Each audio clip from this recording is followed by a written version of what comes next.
How to create and name group text on iPhone. Hello everyone, this is Lisa from Create, Login and Delete. Now let's get started. Open your messaging app. Here we go. Now over here you'll find different conversations. At the top right corner you will find this square kind of icon. Tap on it. Now here you will see the search box. Over there you can type in the name of the person, or you can just type in the phone number that you want to add in the group. After you are done with selecting contact for the group chat, you can just type in the message and send it.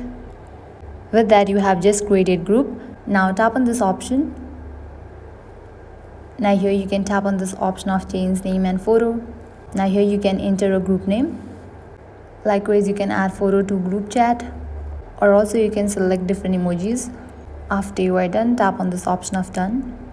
All the members of your text group will be able to see the name and image you set. This will change the name and image for all group members. Now tap on the option of done. With that you are good to go. This is how you can easily create and name a group text on iPhone. I hope now you guys are clear about how to create and name group text on iPhone. This was all for this video. If you guys find this video helpful, make sure to like, share and subscribe. Thank you.